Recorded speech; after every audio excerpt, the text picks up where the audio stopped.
Welcome to the deep dive. Today, we're tackling something pretty unique. We're looking at a source that claims the death of Charlie Kirk wasn't just a tragic incident. No, not at all. The claim is that it was basically pre-scripted, almost like following a blueprint laid out years before. Right, a blueprint connecting all ancient rituals, very specific numbers, and get this, the plot of a 1998 movie. Exactly. And our task today isn't to judge the validity, but to map out how this source builds its case. It pulls together history, film analysis, numerology. It's quite intricate. We're just laying out what the source claims step by step. Precisely, following the argument presented in the material. Okay, so where does this argument even begin? Not recently, apparently. No, it starts way back, thousands of years ago, actually. The source grounds everything in antiquity. With who? The Phoenicians, rulers of ancient Carthage. The source says their main god was Baal. Okay, Baal. And what's the relevance here? Well, this is crucial for their whole argument.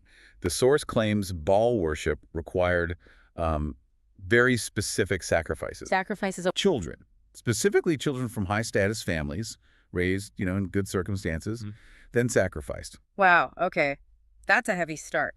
And the source connects that ancient practice to today. That's the core question it poses right at the beginning. Are these old occult rituals needing a high-value sacrifice still happening in secret?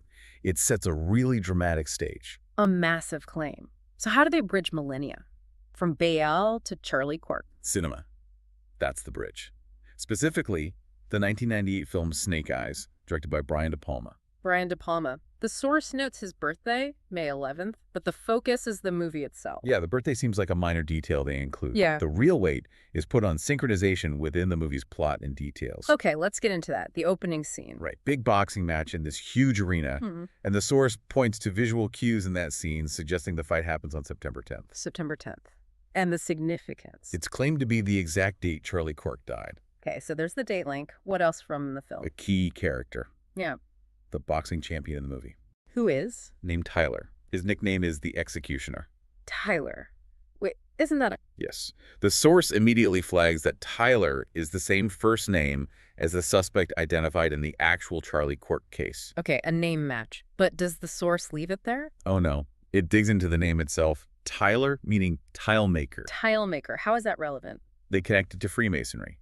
In Masonic lodges, the tiler is traditionally the guard, the sentinel outside the door, protecting the secrets within the temple. So the suspect's name isn't just a coincidence, according to the source. It's like symbolic casting. Exactly. It fits their framework of occult knowledge and hidden meanings.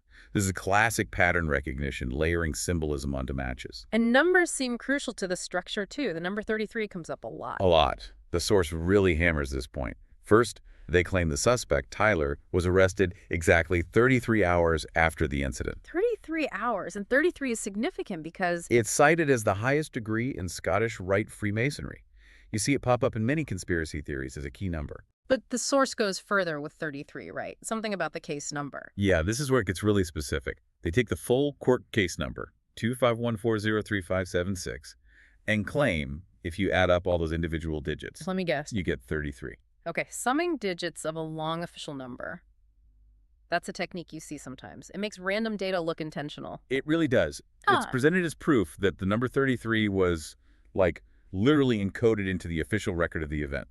Deep synchronization. All right, so we have dates, names, numbers. What about the actual events? The plot of Snake Eyes versus the Kirk incident? Big parallels claimed there, too. In the movie, the boxing match is fixed. It's rigged.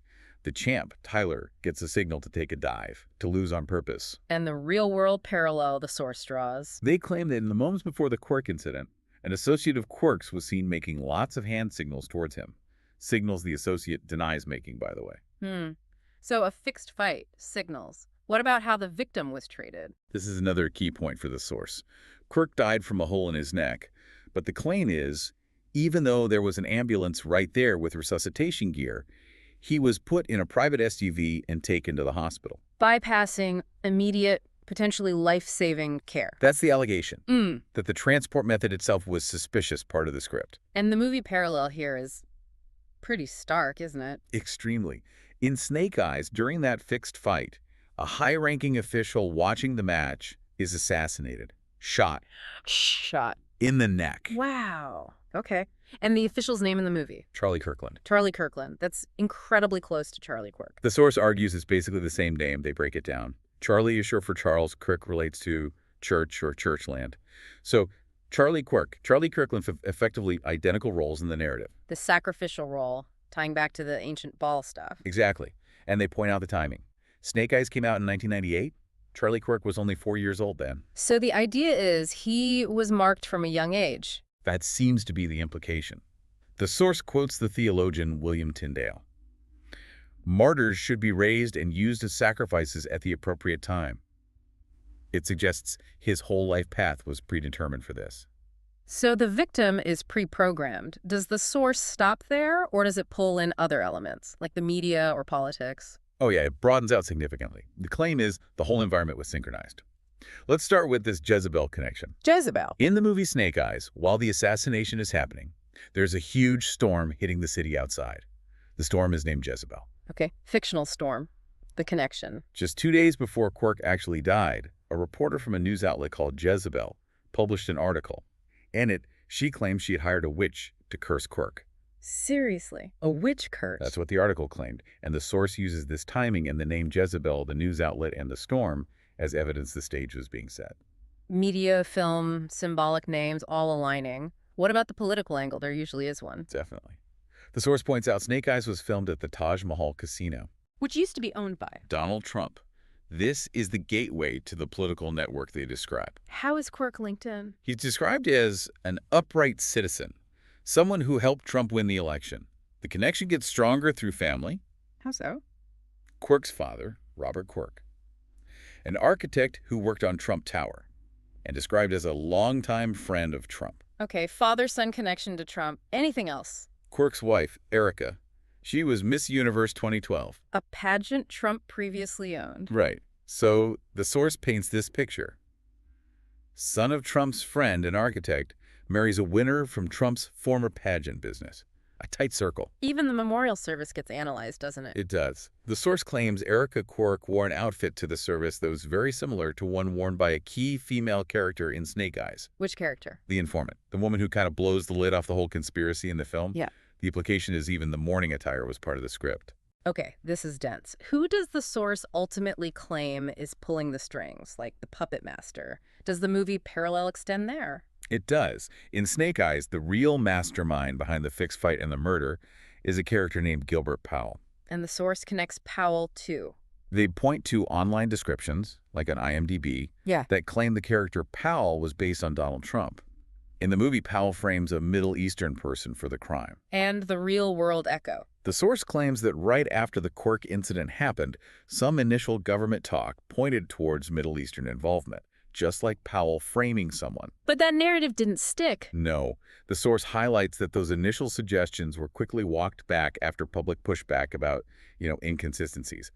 The interpretation is the planned scapegoat didn't work, so they had to pivot. And the final act of orchestration, according to the source. Turning Quirk's memorial service into what they describe as basically a Magi rally. Wow. Okay, any final symbols or numbers to wrap this all up? Just a couple more.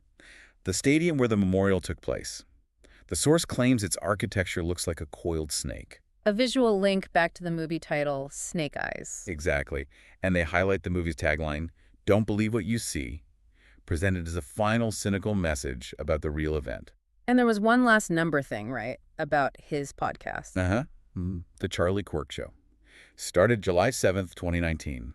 The source calculates that he died exactly 6 years and 66 days later. 66. Another symbolic number sequence. Right, trying to bookend his public career with significant numerology. So when you lay it all out, the sheer number of alleged connections is, well, it's a lot. Names, dates, movie plots, politics, numbers, ancient and modern. It really is.